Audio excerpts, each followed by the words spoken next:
Hola, ¿qué tal? ¿Cómo están? Bienvenidos a un nuevo rebote de ideas, de esas que todos traemos siempre en la cabeza.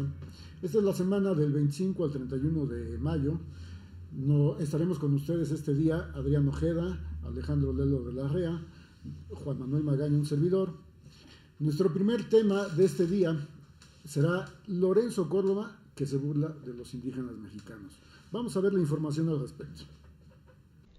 El presidente del Instituto Nacional Electoral, Lorenzo Córdoba, se encuentra en el ojo del huracán desde hace una semana, luego de que fue exhibida una grabación telefónica en la que se burla de un grupo de indígenas que se reunieron con él en las oficinas del organismo.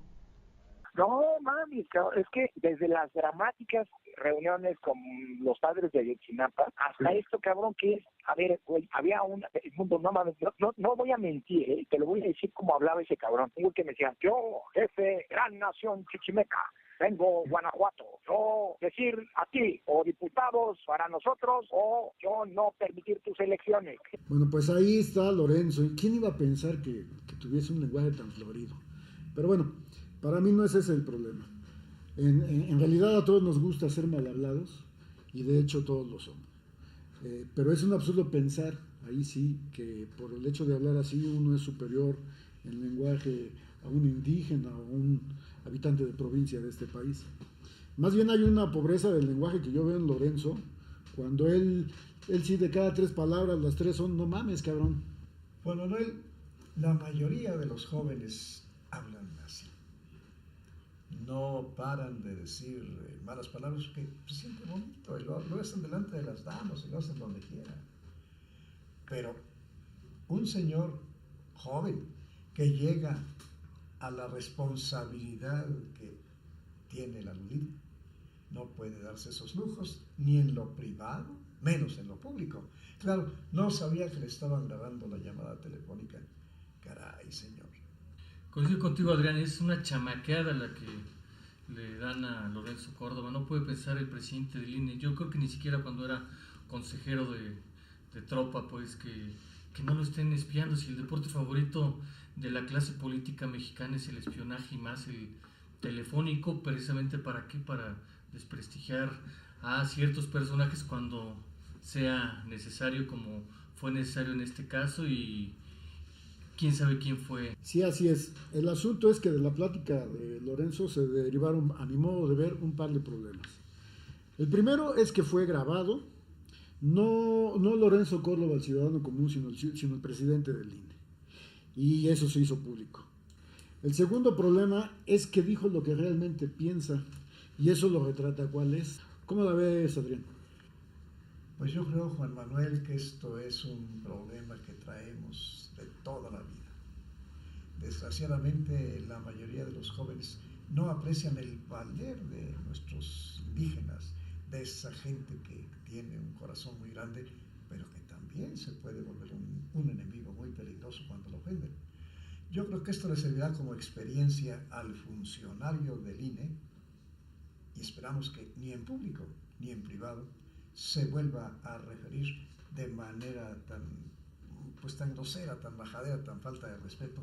El problema que creo que tiene ahora Lorenzo Córdoba y el presidente del INE, la autoridad electoral, es que ya manifestó, ya se supo que el presidente del INE es discriminador de ese 10% de mexicanos, de ese 10% de indígenas. Entonces creo que le resta autoridad moral a la institución de por sí decadente ya desde el 2006, que no se ha logrado levantar en su credibilidad. Bueno, pues yo sí lamento que Arnaldo Córdoba, su padre, no le haya dado a Lorenzo a leer a Pablo González Casanova. Él habla muy claramente del colonialismo interno que ejercemos todos los mexicanos entre los mexicanos. Pero yo creo que el problema de Lorenzo ya es mayor. Tiene un problema con los pájaros de mal agüero. Le va mal con los pájaros verdes, le va mal con los pájaros en el alambre. En fin, yo no sé qué va a hacer. Hasta aquí dejamos este primer tema. Partido Verde Ecologista de México. ¿Tienen razón sus enemigos detractores en que se le quite el registro? Veamos la información. En los últimos 6 meses, el Partido Verde Ecologista de México ha cometido al menos 10 violaciones a las leyes electorales, lo que le ha ocasionado multas que rebasan los 180 millones de pesos, lo que abrió una discusión sobre la posible pérdida del registro. El Partido Verde Ecologista de México. Partido muy contradictorio, partido de muchas opiniones, en contra, a favor, etc. Pero vemos que sí ha influido dentro de la juventud sobre todo. No es congruente con muchas cosas. Por ejemplo, pide que no se maltrate a los animales en el circo, en los circos, que tengan un buen trato, un trato, digamos, humano para los animales. Y sin embargo, ya ven, el tucán, que es el animal de ellos, anda para arriba y para abajo, todo el mundo lo insulta, y ahí sigue. ¿Por qué no lo salvan? Creo que el Partido Verde ha hecho grandes méritos, los méritos suficientes para perder el registro. Dice el artículo 94 de la inciso E de la Ley de Partidos Políticos: es causa de pérdida del registro de un partido político incumplir de manera grave y sistemática, a juicio del Consejo General del Instituto o de los organismos públicos locales, según sea el caso, las obligaciones que le señala la normatividad electoral. Nada más lo dijo aquí. El Partido Verde ha recibido en los últimos 3 meses 10 sanciones, 10 multas. Sí, por supuesto, Alejandro. Para mí aquí se trata de una de las dos grandes abominaciones que veo en este proceso. Desde diciembre pasado era evidente que la campaña adelantada del Verde debió ser detenida, pero la negativa o la debilidad institucional para frenarlo terminó por hacerle mucho daño al proceso electoral. Se habla, y yo creo que es así, que el daño al proceso es de carácter irreversible ya, en términos de equidad. Para mí es claro que el Partido Verde además no actúa solo. Es más, es completamente presumible que recibe órdenes y lecciones del PRI, que es un partido de alta escuela en delitos electorales. Efectivamente, Juan Manuel, su patrón y patrocinador mayor, el PRI, pues es el que lo lleva de la mano para cometer estos excesos y tropelías. Sin embargo, pues, ¿cuántas ha vivido el PRI? ¿Cuántas ha pasado? Ahora bien, pues el partido netamente familiar. Recordemos cuando le dan el registro a los González Torres, pues era un chamaco el actual dirigente máximo. Sin embargo, sigue en la dirección y ahora pues ya no es el niño verde, sino el abuelo verde, y ahí seguirá. Creo que el Partido Verde es la esencia de cómo son los partidos políticos en México, pero quizás es exacerbado lo que hacen y de manera ya descarada, ¿no? No hay partido que no haya hecho trampa en México, no hay partido que no haga trampa en un proceso electoral, los hace más, menos. Creo yo que aquí, en todo caso, el Partido Verde, ante la declive del PRI, a partir de lo de Ayotzinapa en septiembre del año pasado, el PRI creyó, y el Partido Verde sobre todo, creyeron que podían rescatar ese espacio perdido por el PRI. Efectivamente, aquí llama mucho la atención cómo se las ingenia el poder el PRI, ¿no? Para engañar nuevamente a la población a la hora de jalar los votos. Yo creo que la estrategia propagandística que ha seguido el Partido Verde en radio, televisión y espectaculares en todo el país, junto con otras acciones flagrantes de compra del voto, es una acción de Estado. A mí me llama la atención eso que han dicho, una fracción de Estado que cuenta con la complicidad del PRI y al parecer también el Tribunal Electoral. Estamos ya en el último bloque del rebote. En las últimas semanas ha sido muy, muy interesante el tema de Marcelo Ebrard. Veamos esta breve nota y regresamos. En tan solo 3 años, el ex jefe de gobierno del Distrito Federal, Marcelo Ebrard, pasó de competir por la candidatura presidencial de las izquierdas a pelear legal y mediáticamente para obtener, aunque fuera, una candidatura a suplente de diputado federal. Ebrard se quedó sin diputación suplente, sin fuero, sin partido y sin vergüenza política, e incluso desde hace varias semanas abandonó el territorio mexicano, cual si anduviera huyendo. Bueno, creo que el tema de Marcelo Ebrard, lo que ha ocurrido las últimas semanas, nos ilustra muy bien la miseria política que hay en este país.